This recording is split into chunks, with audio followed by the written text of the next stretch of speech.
우리는 지난 성령님을 근심시키는 사람의 특징편에서 성령님이 언제 근심하게 되는지에 대해 함께 나누었습니다.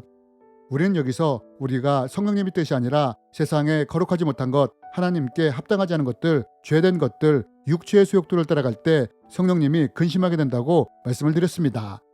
그리고 누군가가 이렇게 성령님을 근심시킬 때 이런 사람에게 어떤 특징이 나타나는지에 대해 살펴보았습니다.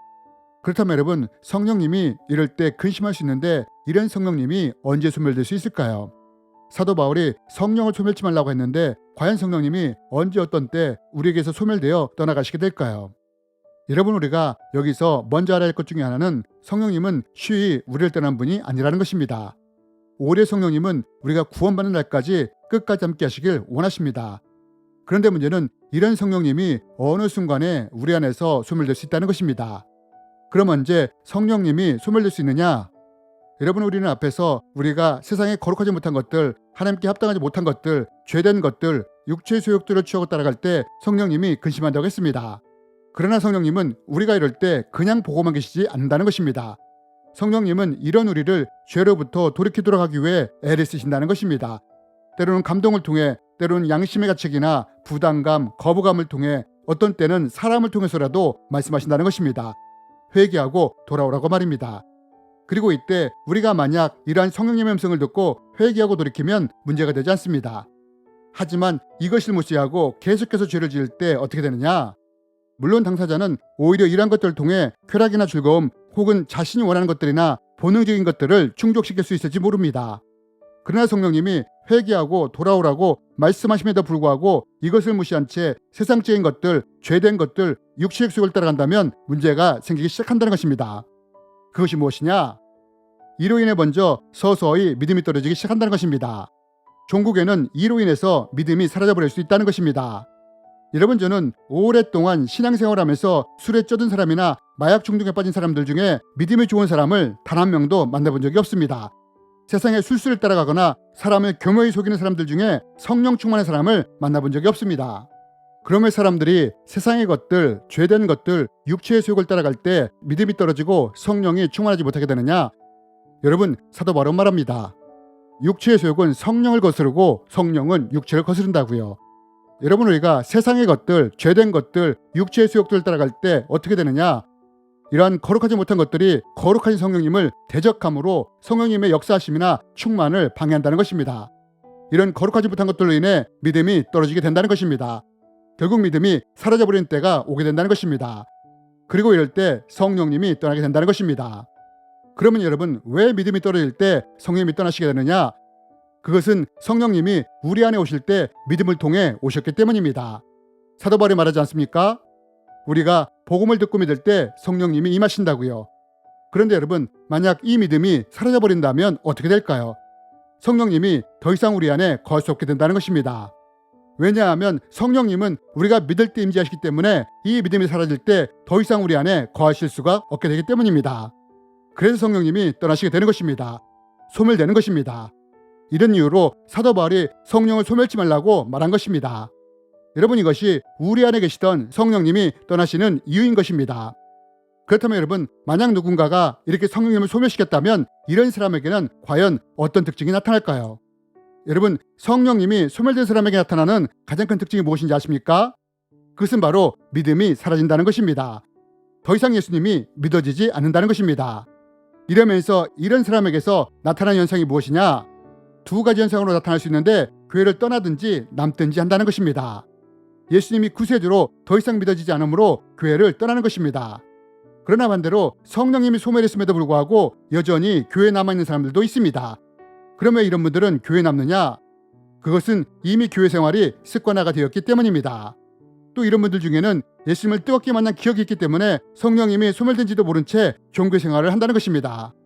그리고 이렇게 교회에 남아있는 사람들 때문에 문제가 생기기 시작하는 것입니다. 그러면 이들을 통해 어떤 문제가 생기느냐? 여러분, 성령님이 소멸된 사람은 이제 자기 자신이 주인이 되어 살아갑니다. 그래서 성령님이 소멸된 사람에게는 어떤 특징이 나타나기 시작하느냐? 자기 자신을 자꾸 드러내고 스스로 영광을 받고 싶어 한다는 것입니다. 여러분, 우리는 이러한 모습을 아나니아와 삽비라를 통해 볼 수 있지 않습니까? 여러분, 아나니아와 삽비라는 땅을 팔아 사도들 앞에 바칩니다. 그런데 이 사건으로 말미암아 이들이 죽음을 당하지 않습니까? 왜 이렇게 된 것입니까? 여러분, 이들은 바나바가 땅을 바쳤을 때 사람들로부터 칭송을 받은 것을 보았습니다. 그래서 자신들도 이렇게 되고자 따라했던 것입니다. 똑같은 행동이었지만 바나바가 온전히 하나님께 헌신한 반면 아나니아와 삽비라는 자신들이 드러나고 영광을 받고 싶은 욕심 때문에 이렇게 했던 것입니다. 그래서 베드로가 이것을 꿰뚫어보고 이들을 향해 사탄이 가득하다고 말한 것입니다. 여러분, 사탄의 가장 큰 특징 중에 하나가 자기 이름을 높이고 영광을 받고자 하는 것 아닙니까? 여러분, 성령이 소멸된 사람에게 나타나는 특징 중에 하나가 무엇이냐? 그것은 자꾸 자신을 드러내려 하고 스스로 영광을 받고 싶어 한다는 것입니다. 이것이 성령이 소멸된 사람에게 나타나는 특징 중에 하나인 것입니다. 하지만 이런 사람에게는 이뿐 아니라 다른 특징도 나타납니다. 그것이 무엇이냐? 여러분, 우리는 이것을 사울왕을 통해 볼 수 있습니다. 여러분, 사울왕은 왕으로 기름 부음을 받을 때 성령으로 충만했습니다. 그러나 하나님의 말씀에 불순종하며 교만해지자 하나님의 영이 떠났고 악한 영이 역사하기 시작합니다. 그러면서 다윗에 대한 핍박이 본격적으로 시작됩니다. 여러분, 성령님이 소멸된 사람에게는 어떤 특징이 나타나느냐? 믿는 사람들을 힘들게 하고 어렵게 한다는 것입니다. 판단하고 정죄하는 모습이 강하게 나타난다는 것입니다.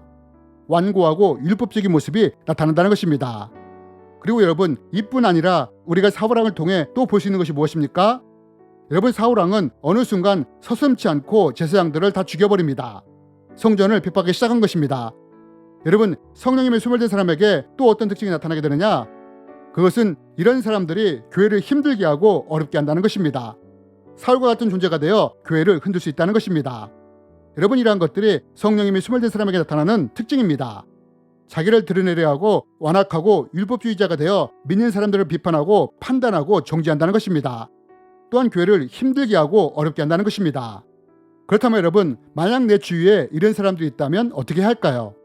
여러분, 분명히 교회 안에 이런 사람들이 있을 것입니다. 성령님이 소멸된지도 모른 채 교회 생활을 하는 분들이 있다는 것입니다. 이럴 때 우리가 취해야 할 행동은 이런 사람에 대해 정죄하거나 비난하는 자리에 서는 것이 아니라 오히려 이들을 위해 기도의 자리에 서야 한다는 것입니다. 하나님의 은혜를 구하며 중보기도를 하는 것입니다. 이것이 우리 주위에 성령이 소멸된 사람이 있을 때 취해야 할 행동입니다. 하지만 만약 내 주위에 이런 사람이 있는 것이 아니라 나에게서 이런 현상이 나타난다면 어떻게 해야 할까요? 이때 바로 취해야 할 행동은 즉시 하나님께로 나가는 것입니다. 금식하며 자복하며 하나님 앞에 나가 무릎을 꿇는 것입니다. 그리고 내 안에 있는 세상적인 것들, 죄된 것들, 육체의 소욕들을 하나님 앞에 다 내려놓고 회개해야 하는 것입니다. 여러분, 예수님은 이렇게 말씀하셨습니다. 너의 눈이 범죄하였느냐? 그러면 그 눈을 뽑아버리라. 손이 범죄하였느냐? 그러면 그 손을 잘라버리라. 그러면서 뭐라고 말씀하십니까? 눈이나 손과 발이 멀쩡한 채로 지옥에 가느니 차라리 눈이 뽑히고 손발이 잘린 채로 천국에 가는 것이 더 낫다고 직접 말씀하시지 않습니까? 이렇게 하나님 앞에 나와 금식하며 자복하며 무릎을 꿇고 하나님의 은혜를 구해야 한다는 것입니다. 그러나 여러분, 우리가 이렇게 하는 것보다 더 좋은 것이 무엇이냐? 그것은 우리가 성령님을 근심시키지 않으며 그분과 동행하며 살아가는 것입니다. 여러분, 사도 바로 말합니다. 성령님이 구원의 날까지 우리를 인치셨다고요. 그래서 우리가 구원받는 그날까지 이 성령님과 끝까지 동행해야 하는 것입니다. 여러분, 이것이 바로 성령님이 우리에게 바라시는 것입니다. 그러므로 여러분, 성령님과 끝까지 동행하다가 천국에까지 인도를 받는 우리가 되었으면 좋겠습니다. 주님의 이름으로 여러분을 축복합니다.